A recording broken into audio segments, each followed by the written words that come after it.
नमस्कार, मी Deepak Darade for the people न्यूजमध्ये आपलं सर्वांचं स्वागत। मुद्द्यावर बोलू या आपल्या खास कार्यक्रमामध्ये आज आपण बदलापूरमध्ये घडलेल्या प्रकरणाबद्दल सविस्तराने बोलणार आहे।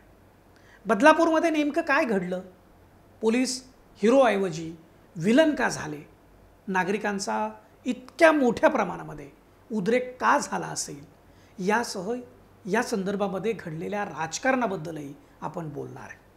पण पुढे जाण्यापूर्वी आपण फॉर द पीपल न्यूज चॅनलला आपण सबस्क्राइब करा, लाईक आणि फॉलो करा। बदलापूरमधील एका शाळेमधल्या 3.5 वर्ष आणि 4 वर्ष वय असलेल्या अल्पवयीन मुलींवर त्याच शाळेतल्या एका नराधमानं लैंगिक अत्याचार केल्याची घटना समोर आली।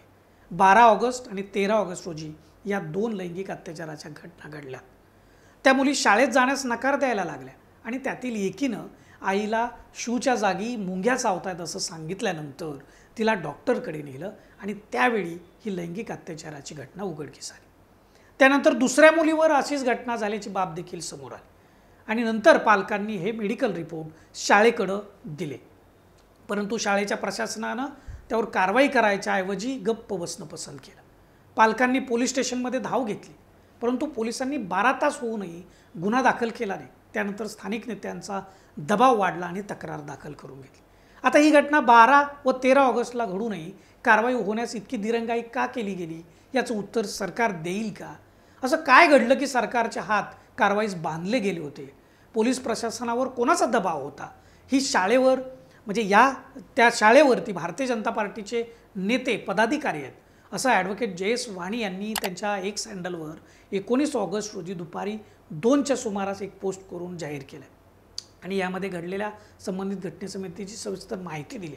ही पोस्ट सर्वात अगोदर व्हायरल झाली आणि त्यानंतरच लोकांना या घटनेविषयी समजलं। ॲडव्होकेट जयेश वाणी यांनी स्पष्टपणे त्यांच्या पोस्टमध्ये या शाळेवरील प्रशासनात भाजपचे नेते असल्याचा उल्लेख केला। त्यामुळेच या घटनेसंबंधीच्या कारवाईमध्ये दिरंगाई झाली असणार असा संशय बळावतो। महाराष्ट्र सरकारमध्ये गृह खातं देवेंद्र फडणवीस यांच्याकडे आहे आणि फडणवीस हे महाराष्ट्रातील भाजपचे सर्वेसर्वा आहेत।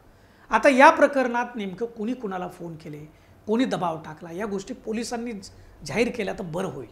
अन्यथा पोलीस तर या प्रकरणात कालपासून आरोपी झालेले असतात। कारवाईस उशीर केल्यानं 12 तास तुम्ही तक्रार दाखल करून घेत नसाल आणि पालकांना उडवाउडवीची उत्तर मिळणार असतील तर हतबल झालेल्या पालकांनी काय केलं पाहिजे, याचं उत्तर सरकार आणि पोलीस प्रशासन देईल काय, असा प्रश्न उद्वेगानं या ठिकाणी उपस्थित करावासा वाटतो।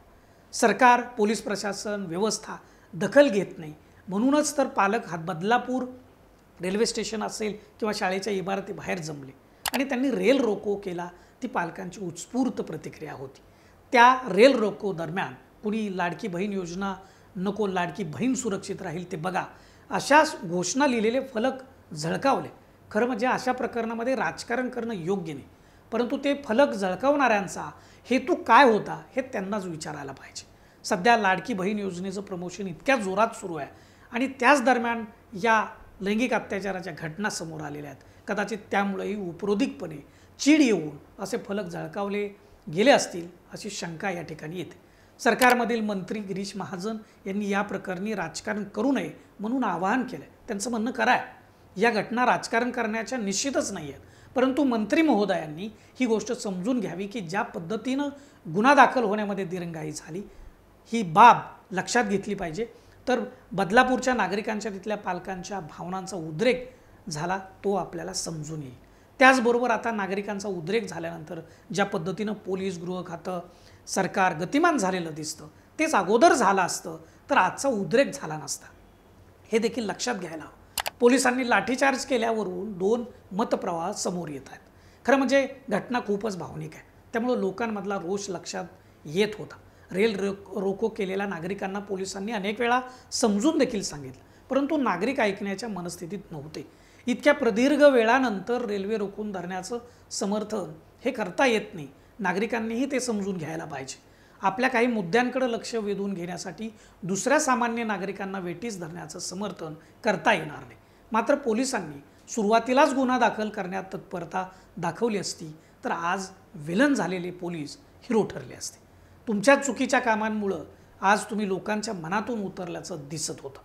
पोलीस खरं तर रक्षक आहेत, पण तेच जर बघ्याच्या भूमिकेत दिसायला लागले तर सामान्य नागरिकांचं रक्षण कोणी करायचं? नागरिकांनी कुणाकडे पाहायचं? त्यांचा आधार कोण असणार आहे? याची उत्तर पोलीस प्रशासन शोधेल का? आता बदलापूरच्या या घटनेचं प्रत्येक राजकीय पक्ष आणि त्यांचे चाणाक्ष नेते नाही नाही म्हणत राजकारण करणार आहेत, परंतु त्यांनीही याचं गांभीर्य लक्षात घ्यावं. नागरिकांच्या प्रतिक्रिया समजून घेतल्या तर तुम्हाला एक बाब लक्षात येईल की नागरिकांचा राजकारणी आणि प्रशासन यांच्यावरचा विश्वास उडत चालला आहे. सामान्य माणसाला न्याय मिळेल अशी व्यवस्था त्याला दिसेनाशी झाली. त्याला न्याय कुठं मागावा हेच कळेनासं झालं. कोलकात्यामध्ये एका महिला डॉक्टरवर तिच्याच दवाखान्यात बलात्कार करून तिला ठार मारण्याची अत्यंत घृणास्पद घटना ताजी आहे. आणि त्याचवेळी महाराष्ट्रातल्या बदलापूरमध्ये अत्यंत निष्पाप अशा अल्पवयीन मुलींवर लैंगिक अत्याचाराच्या घटना समोर येतात. आणि इतक्या भयानक घटना घडूनही पोलिसांचा त्या प्रतिसाद इतक्या नकारात्मक असेल तर सामान्य माणसांनी रोष व्यक्त केला तर त्याच्यावरच तुम्ही परत लाठ्याकाठ्या चालवणार? हा कुठला न्याय आहे? पोलीस ही लोकशाहीतील अशी व्यवस्था आहे ज्याकडे सामान्य माणूस मोठ्या आशेनं पाहतो. सदरक्षण आहे, खलनिग्रह आहे हे ब्रीद असलेल्या पोलिसांकडं हतबल झालेला अन्यायग्रस्त व्यक्ती ते आपलं रक्षण करतील या विचारानं पाहतो. परंतु जेव्हा वेळ येते तेव्हा हे पोलीस त्याला दाद देत नसतील तर लोकांच्या नजरेत हिरो असलेले तुम्ही आजच्यासारखे विलन होताना दिसता. तेव्हा खरं तर वाईट वाटतं. कोणत्याही दबावाखाली न येता जर तुम्ही काम केलं तर 2-4 तासात तुम्ही सर्व वाईट शक्तींचा नायनाट करू शकता. त्या दिवसाची आम्ही आतुरतेनं वाट पाहतोय. तुम्हाला बदलापूर प्रकरणी काय वाटतं ते व्हिडिओच्या खालील कमेंट बॉक्समध्ये जरूर लिहा. आणि फॉर द पीपल न्यूज चॅनलच्या नवनवीन अपडेट्स पाहण्यासाठी आमच्या चॅनलला सबस्क्राईब करा, लाईक करा, फॉलो करा आणि बेल आयकॉनवरती जरूर प्रेस करा. धन्यवाद. भारत दुनिया का सबसे बड़ा लोकतंत्र और एनएलसी भारत देश का सबसे बड़ा गैर राजनीतिक मंच. शक्तिशाली लोकतंत्र के लिए राहुल कराट का सार्थक कदम. मुंबई में हुआ ऐतिहासिक प्रथम राष्ट्रीय विधायक सम्मेलन.